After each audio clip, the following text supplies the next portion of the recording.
Welcome to the Happy Lawyer Project. I'm your host, Akoma Moronu, and I created this show to help lawyers find happiness in life with a law degree.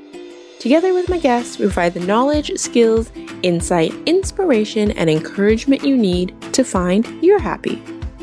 As some of you may have noticed, I've been a tad bit absent here at the podcast and on social media for most of the month of July. But rest assured, all is well here at HLP land. We were actually on a whirlwind trip through Southeast Asia, and I had made a promise to myself to really unplug for this vacation. And so I wasn't on the internet, I wasn't on social media, I didn't even bring a laptop with me. And while I'd hoped that everything was going to run smoothly while I was gone, unfortunately some things did fall through the cracks.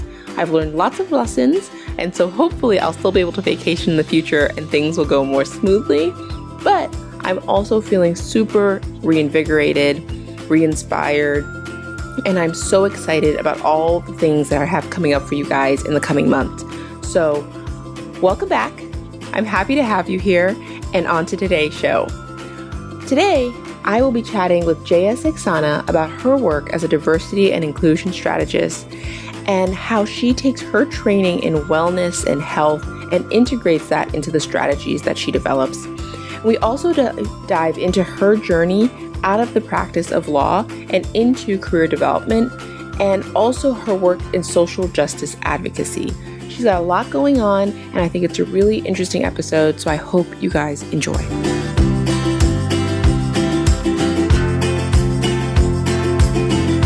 Welcome back to the Happy Lawyer Project, lawyers. I am very excited to talk about one of my favorite topics with an expert in the field, Jaya Saxena. Jaya, welcome to the show. Thank you for having me. So I've already blown your cover and called you an expert, but could you tell people a little bit about who you are and what it is that you do? Sure.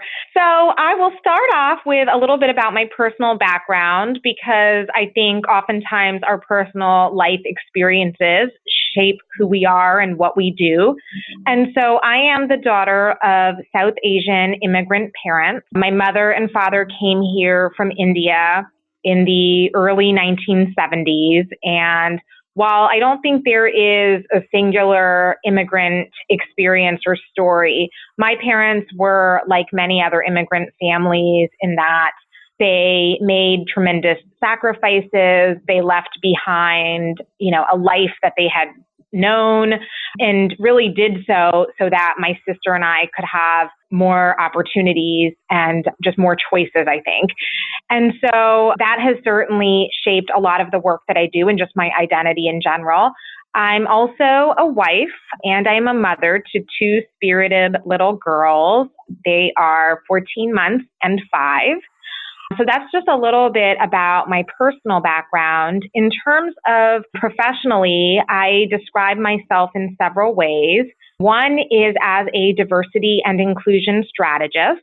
And by that, I mean, I help organizations think strategically and critically about how to drive change around diversity and inclusion, which is a very big issue. I mean, it's always been an issue in our history in this country, but I think in recent times, we've seen it even become much more of a force. And I currently do that in higher education, and specifically at a law school. And in that capacity, a lot of my work is student facing, but I also am involved in work to create change on a more institution-wide level. And I'm also involved in these efforts in the broader community, so with legal and other types of organizations.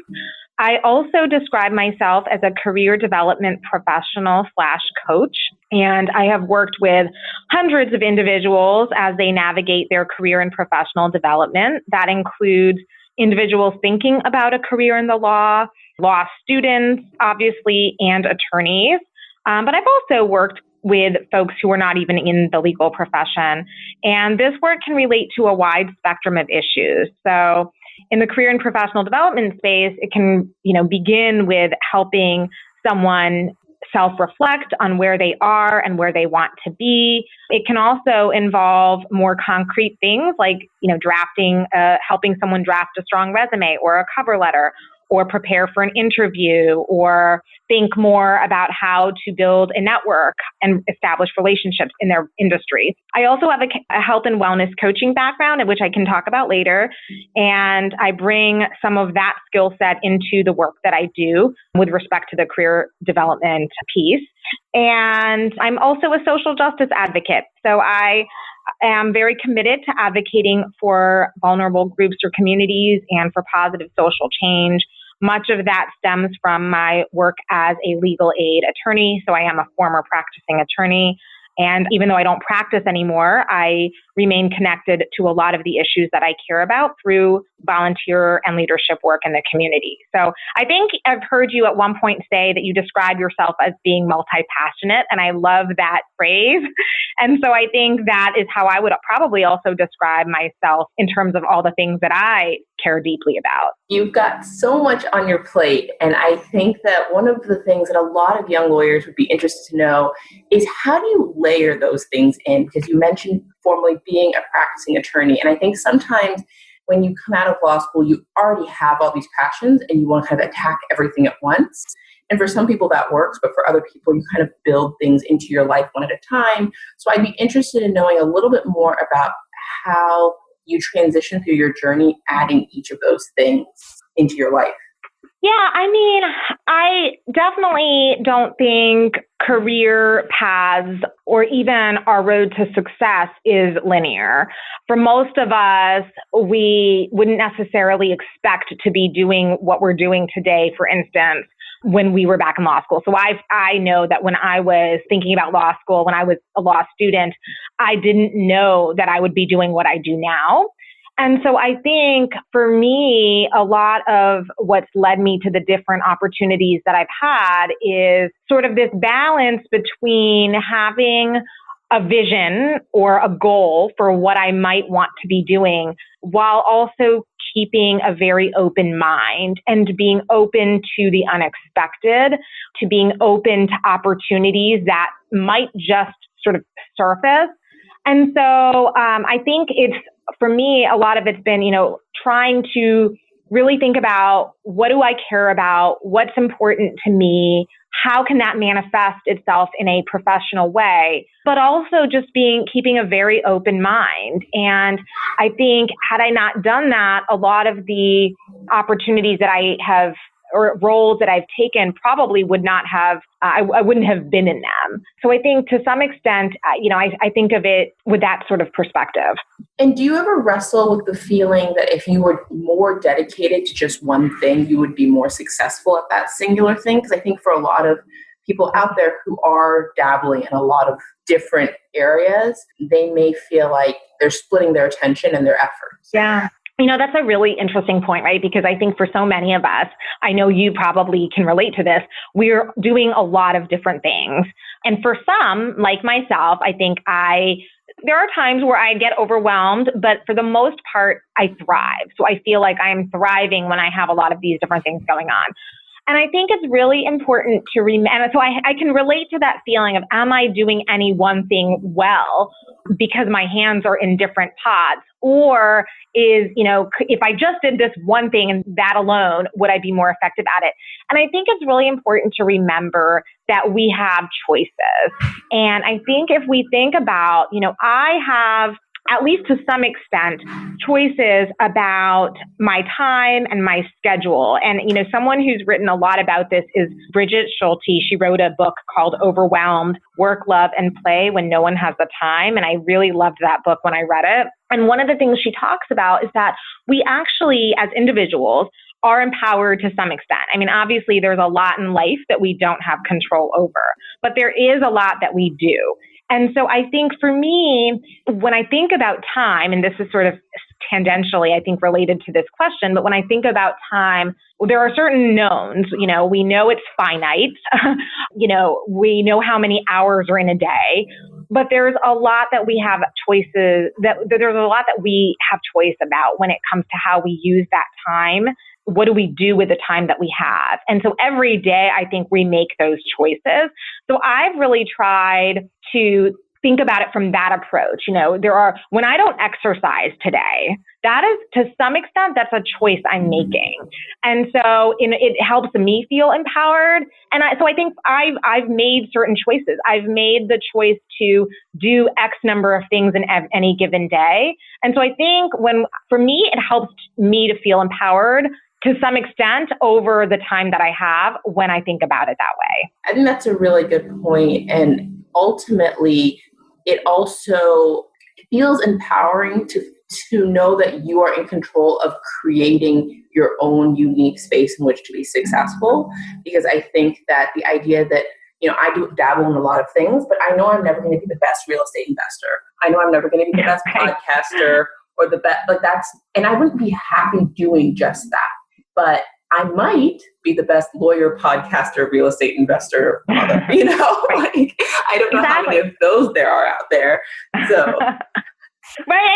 And I think for some people, so for me, a lot of it is about, I like to feel challenged. Mm-hmm. And so part of how I do that is to try new things. So I often will say that I'm a beginner. And this is language that I learned through my coaching training, that I'm a beginner at something, which means I'm new at this, but it's something that I can grow into, that I can become an expert around perhaps. So I think for those of us who enjoy being challenged and thinking critically about, which I imagine is many lawyers, to some extent, that's what we're trained to do.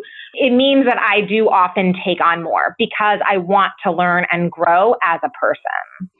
And of course, part of that process is always having to let go of things. And it seems like one of the things you had to let go of over the course of your career was practicing law. And a lot of lawyers struggle with that decision. How did you come to that decision? Yeah. I always went to law school. I went to law school, I should say, knowing that I wanted to practice. I certainly had friends who knew while they were law students that, I just don't think I had one friend I remember who decided she wasn't even going to take the bar because she wanted to go directly into policy work. I knew as a law student that I wanted to practice law. It wasn't until a little bit later in my legal education that I had a better sense about what that meant for me, but I knew I wanted to practice. And part of that was probably because, I knew I wanted to get that experience. I knew there were certain skills that I would gain from practicing, even if I didn't do it forever. And I also felt like, in a way, to be 100% candid, that was what was expected of me. I come from a South Asian family. Many South Asians go into fields like medicine or engineering. My sister is a physician. My mother was a physician. My father's an engineer. So I did very much walk my own path. But I think to some small extent, there was an expectation. Well, of course you're going to practice. You're going to law school. What else would you do? Even though, especially these days, we all know that there's a wide variety of alternative legal careers that don't necessarily involve traditional legal practice.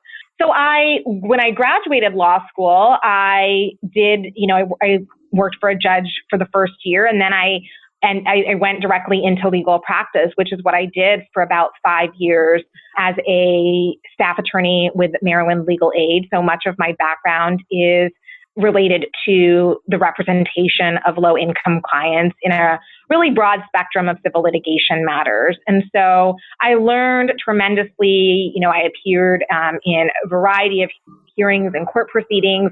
So as a, mid-20-year-old, just being able to be in court almost instantaneously, to really advocate for my clients, to work for a mission-driven organization. There were tremendous benefits for practicing law for a number of years. And then, yes, I decided that that's not what that it was ready for me to move on to something else. And I think I came to that decision for a number of different reasons. I will say, I think part of it was burnout. I, at the time, don't think I had the strategies that I wish I had for dealing with burnout, particularly given the type of work that I was doing. So I would regularly come home just dwelling on the stories and the experiences that my clients had. I had a client once, I will never forget this, who died while her Social Security appeal was pending. So here we are, she's being told that she doesn't qualify as a person with a disability. Meanwhile, she died from her illnesses. I also had a colleague who committed suicide. Obviously, there were many, many, many reasons why that might have happened, and it was very, very tragic. But over the course of my time as a legal aid lawyer, I just don't feel like at that time, again, in my mid-20s, I was equipped with the strategies that I could have had, the tools for dealing with the difficulty of doing that work. So that was part of it. And I think another part of it was the financial strains. I mean, I knew going in that it was not going to be lucrative, and I certainly didn't go into it with that expectation.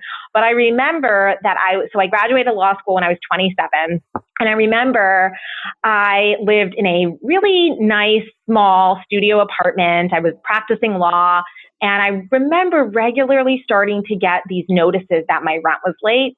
And then at one point they increased the rent, and I just knew I couldn't afford it. I mean, I was definitely not following that mandate. I think there's a rule that you should never spend more than 30% of your salary or income on rent. So I was clearly not following that. So I moved into a 3-bedroom apartment with 2 young women I met through Craigslist. And again, I mean, I'm in my mid to upper 20s as a lawyer. And I thought, I don't want, I want my own place. I mean, that's one thing that I just want. And so I think that the financial strains, even though I was taking advantage of loan forgiveness and programs for financial assistance, that was a piece of it. And then finally, I think part of it was my frustration with the inherent inequities in the systems that were in place. So the idea that I was helping individual clients regularly, and like I said, hundreds of them, which is so important, and there's such a need there. But the systems within which they operate were remaining the same. And in many ways, that's actually very much like some of the challenges I see in the diversity and inclusion space, which again, I mean, I'm happy to talk about later. So I think all of those reasons led me to ultimately, after a number of years, decide to stop practicing law. But I am so grateful, that I actually did it. I think it's so unfortunate that so many people who go into the law, who want to help people, are find themselves in this position where they literally cannot afford to help people with their degrees. And right. That's a whole nother issue that we could talk about for hours and hours. But I would love to transition to the diversity and inclusion portion, because I think that in itself is a really big issue, and one that I think people don't feel very hopeful about right now. We see a lot written about how any progress that has been made is not what we would have liked to see, and that things aren't changing as quickly as we would like.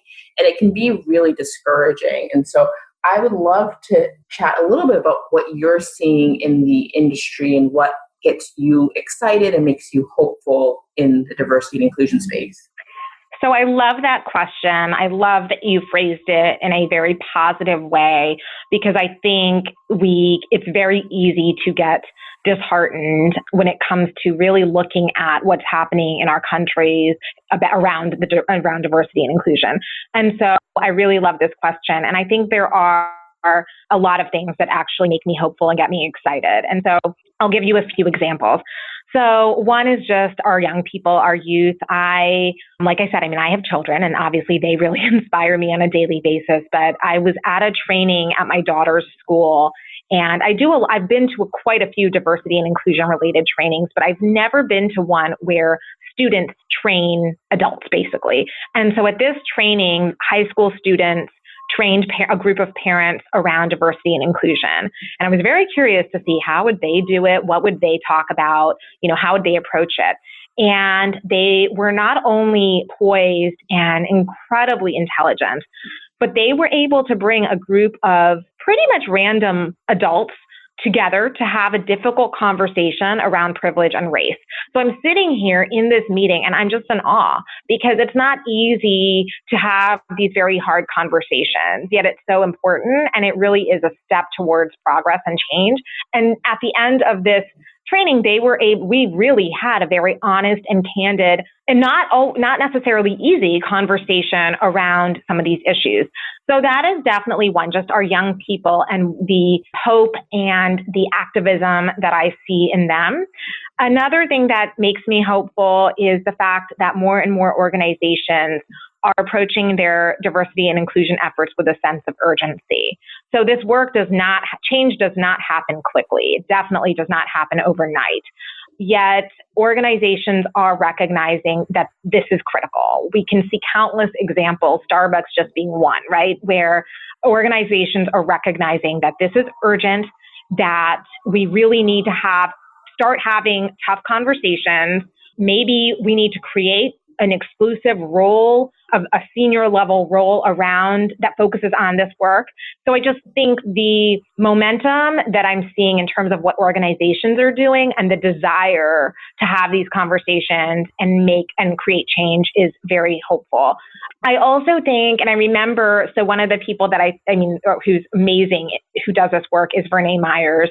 And I remember an article that she wrote about all of the positive things that she clung to in the aftermath of any number of the tragedies around racial hostility, racial intolerance that we've seen in recent years. And she wrote about the activism, the everyday heroes, the humanity that still exists. And it really helped me reframe my mindset, because I think at the time the article came out, it was just, I personally, like many other people, was in a really negative place. And so that article gave me a very sort of refreshed perspective in terms of recognizing all the positive that is out there. I think a lot of innovation that's happening in the diversity and inclusion space is very exciting. So you look at companies like Google, where they have policies in place, for instance, that to allow their employees 20% time to innovate in the area of increasing the diversity of its workforce. I mean, that's incredible.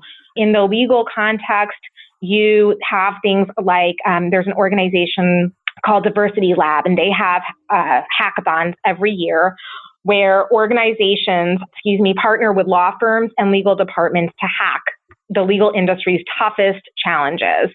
And one of the ideas that came out of these efforts is the Mansfield Rule, that requires 30% of law firm leadership candidates to be minorities and women. So I think a lot of the innovation that we're seeing in the legal sector and well beyond is very exciting. So those are just a few examples of some things that make me really excited. I mean, there's also some lighthearted stuff, right? So, I think we need to keep some level of lightheartedness to these conversations.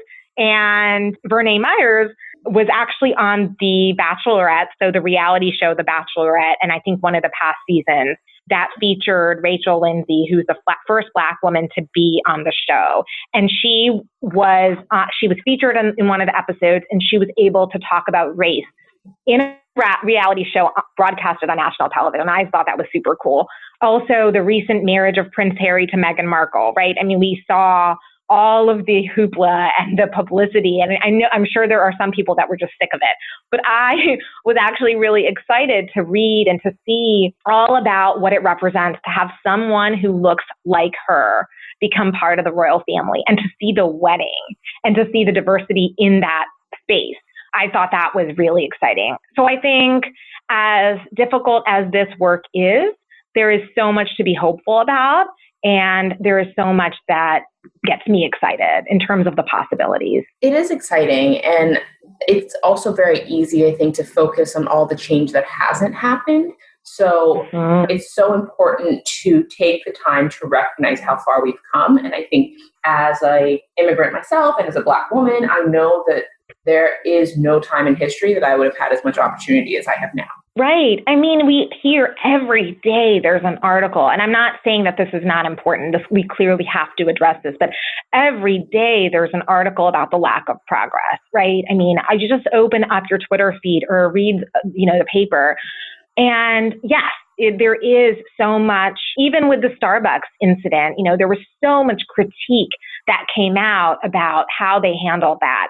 And so, yes, while we need to think about the challenges and what's not working, I think we also need to remember to celebrate small victories, particularly for folks who do this work and are more involved in transforming their own organizations, to celebrate the small victories and just to be hopeful, because otherwise I just think it would be really difficult to continue doing this work or just to sort of be a practicing attorney in certain environments if you didn't have that positive mindset. I personally think the legal industry gets a bad rap, and that although we're not leading the trend by any measure, I don't think that we are lagging as far behind as people claim that we are. I don't know what your sense is, because you do work in industries outside of the legal industry, about where the law sits within the spectrum of professions that are trying to address diversity. Yeah, no, I mean, I agree. I think that there's a lot of, again, going back to the media, there's a lot that we read and hear about the lack of progress, specifically in the legal profession. And, I don't think that anyone really has the answers. I think, or there's a greater tendency, we're all sort of trying to figure out what are effective practices, what are effective solutions. And you see it across industries. You see it in the tech space. You see it in the arts community. You see it in the legal profession, but you really see it all across sectors that folks are really just trying to figure it out. And I think there's a lot of learning that can be done cross sector. So, I mean, I think when we look at the tech community and some of the innovation there, I think there's a lot that the legal profession can learn. And similarly, I think there's a lot that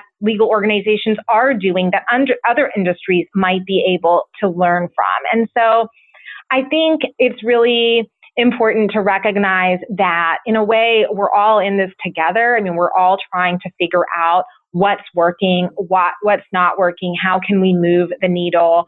And yes, and also even within industries, some organizations are just farther ahead in their thinking than others.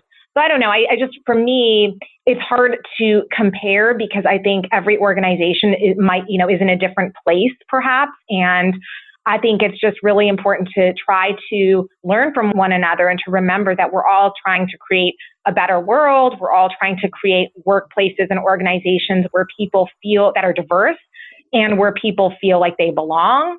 And so ultimately the goals are very, very similar. And we're just in different types of organizations that have different histories, that are sort of in a different space. But if we focus on the shared mission and trying to learn from one another, I think there's a greater likelihood that change will happen sooner. That's fair. And I suppose I shouldn't pit people against each other or sectors against sectors.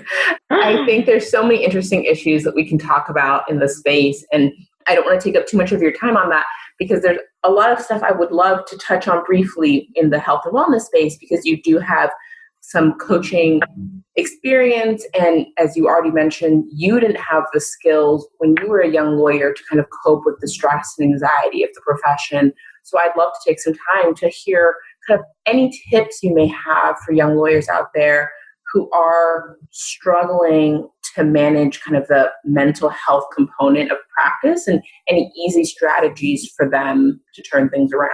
Yeah, so I do have a background in health and wellness coaching. And so just very briefly to touch on that, I did a program through one of the local universities here near Washington, D.C., focused on integrative health. And I was able to get my certificate, a certificate in health and wellness coaching.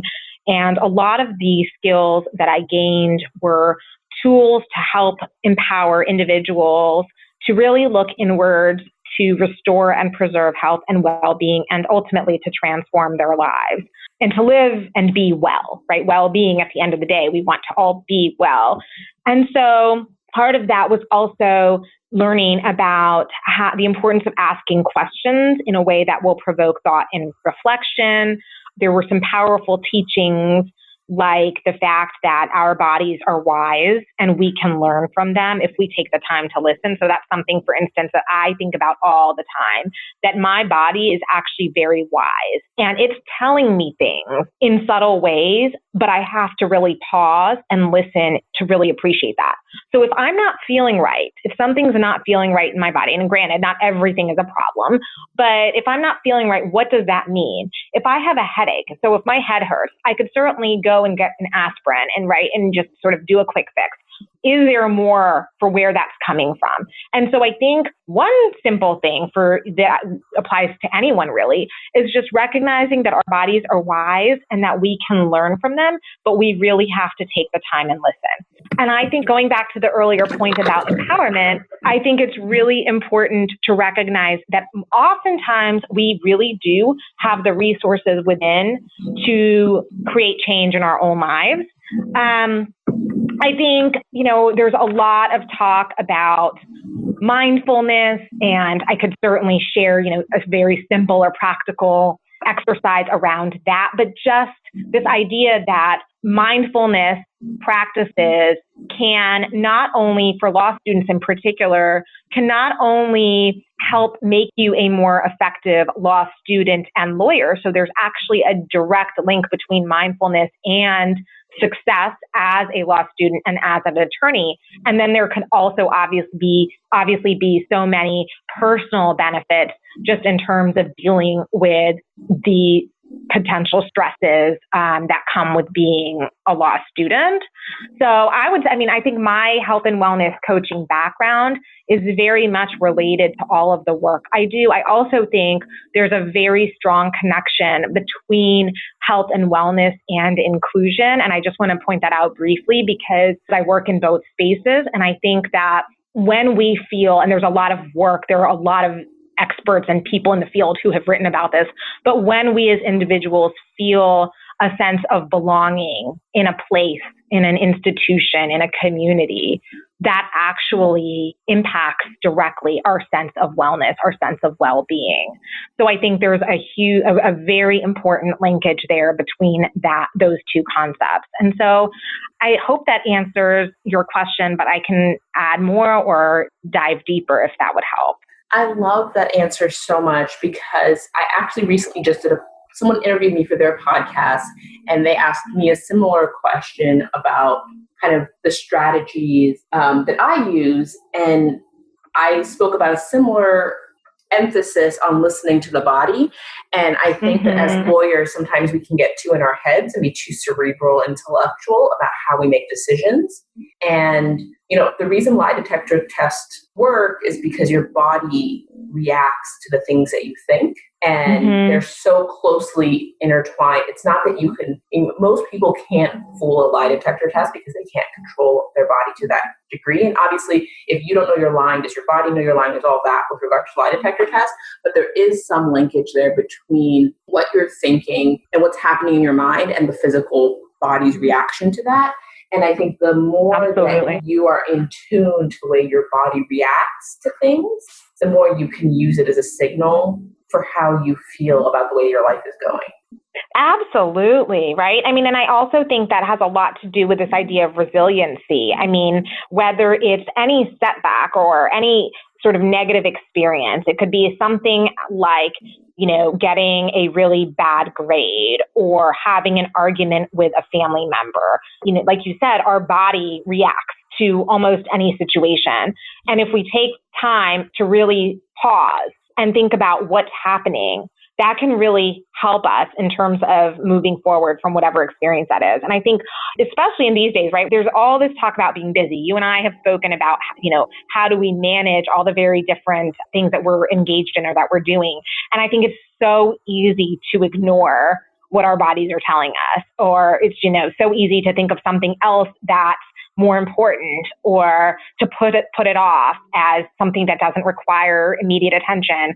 And so I think I know if I'm a work in progress, I'm trying to be better about this. And I think it can enhance our overall sense of wellness. I also really like the connection you made between wellness and inclusion, because I think that I've never put that together for myself. But one of the reasons I'm putting this all together live, so bear with me. But I think that one of the reasons that I never felt out of place at a law firm was because growing up moving a lot, I have become accustomed to adjusting to changing environments. And so I never had that thought, I don't belong here because of my race or my gender. It just never occurred to me to have it. And I'm just bringing this out to say to people who feel like they don't belong at their firm, often there are things firms can do to, to increase that feeling of inclusion and to bring people in the fold. But there's also the mental game of telling yourself, I belong here. I did the work. Right. This is where I'm supposed to be. No, I mean, I think that's a really, really good point, because I think, so Brene Myers has this quote that is often quoted, and that is, diversity is being invited to the party, inclusion is being asked to dance. And I definitely think that organizations need to be thinking about it from that perspective in terms of diversifying their workforce and also really supporting and enhancing the experience of people who are there and ensuring that they are successful and that they stay. So it goes hand in hand. And I think you raise a really good point about our own individual mindset, and going back to this theme of empowerment, that yes, we are also, individuals can also need to think about the fact that if you're a law student, if you're an attorney, you are there, you have made it. I think we often, and again, we could probably talk about the concept of imposter syndrome forever, but I think many of us, women, people of color, people who are identify in some way as, as being different or have some sort of difference about them in their identity, have experienced that. And even with this idea of imposter syndrome, it's like, well, no, I mean, if I'm there, I remember when I was accepted into this leadership program back in 2016, and it was with mid and senior level executives and companies, women, and it was a leadership training program. And I remember the entire time I was in this program, I was like, how am I even here? Like, why? I don't think I belong here. And I remember thinking that the entire 9 months or whatever it was, and I really did a disservice to myself. And now in retrospect, I'm like, I really could have had a very different experience had I been able to recognize that I was accepted into the program, that I was there, that people were learning from me just as much as I was learning from them. And so I think, going to your point, there is absolutely a lot that organizations can and should be doing to create and foster diverse and inclusive spaces. And I also think there is some degree of empowerment that individuals ought to also feel. Yeah. So to your point about the quote, I think that when you're asked to dance, you have to dance.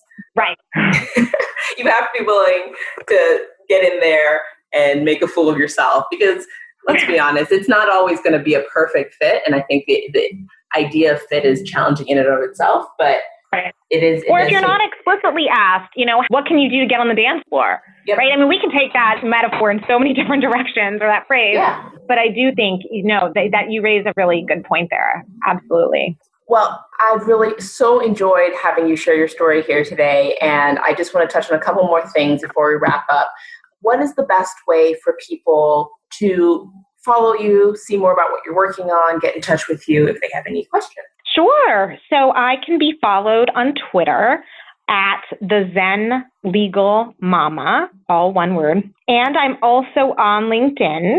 We haven't had a chance to talk about this, but I, like as many of your listeners might have, an entrepreneurial spirit. And so we'll see where that takes me. But for right now, definitely Twitter and LinkedIn. Perhaps one day there'll be a website out there, but those are the two best ways. And I really do enjoy connecting with folks. I do so all the time. So I'm happy to engage further in any of this with folks who might be interested. Well, I will include links to all of your presences on the website at thehappylawyerproject.com. And when that website does happen, if you'll let me know, I will be sure to add it and let my audience know so that they can visit and learn all about what you're up to. Great. Thank you. And the very last question I want to ask you, which is a question I ask everyone on the show, is what do you think separates happy lawyers from those lawyers who struggle to find happiness in life with a law degree? So I would not be surprised if one of your past guest speakers touched on this before, because it is something we hear a lot about. I would say that one thing that can separate these folks out from one another is our ability to bring our authentic selves to the world. So I definitely don't want to repeat what others may have said, but I want to add to that piece of the conversation because I do think it's very important. And There is a woman out of Canada. Her name's Ritu Basine. She does a lot of work in the diversity and inclusion space as well. And she's written a book and where she defines authenticity as the practice of consistently choosing to know, embrace, and be who we are as often as possible. I mean, I'm sure there are many other definitions, but I love that particular one. And so the idea of, being able to share aspects of our identity without the fear of judgment, to not having to cover or hide or tone down aspects of our identity unless we choose to, because we're afraid of judgment, to live in a way that our work is aligned with our values. I mean, I think that is very much connected to being our authentic selves. And so I think if we are able to bring our authentic selves to not only our workplaces, but to our communities and to the world, we would probably, I know for me, I mean, I'm again working on this, and I do find that when I'm able to do this, I feel more fulfilled. I feel more at ease. I feel happier. So I would invite listeners to think about, maybe one thing that you can share, perhaps with others in your workplace, for instance, that they don't know about you. Is there one thing about you that other people don't know that you could share? And I do think that also enhances our connection to others. Or what's one thing you can do to live more authentically? So I think that is definitely something separates out folks who are happy as lawyers or former lawyers and those who might not be. I love that so much. And I hope that everybody goes out there and has a more authentic day. I agree. Thank you so much for being on today. Thank you so much, Akomu.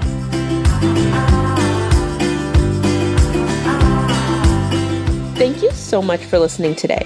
I'm always so happy to have you here. Before you go, I just have a quick little favor to ask. If you haven't done so already, I'd love for you to head on over to Apple Podcast to leave a rating and review. As you may know, ratings and reviews help others find the show, which helps me grow the show. And growing the show gives me the leverage I need to keep getting amazing guests on the show for you guys. So I just want to say a huge thank you to everybody who's already taken the time to show their support for the show and encourage others to do the same. Thanks a lot, you guys, and until next time.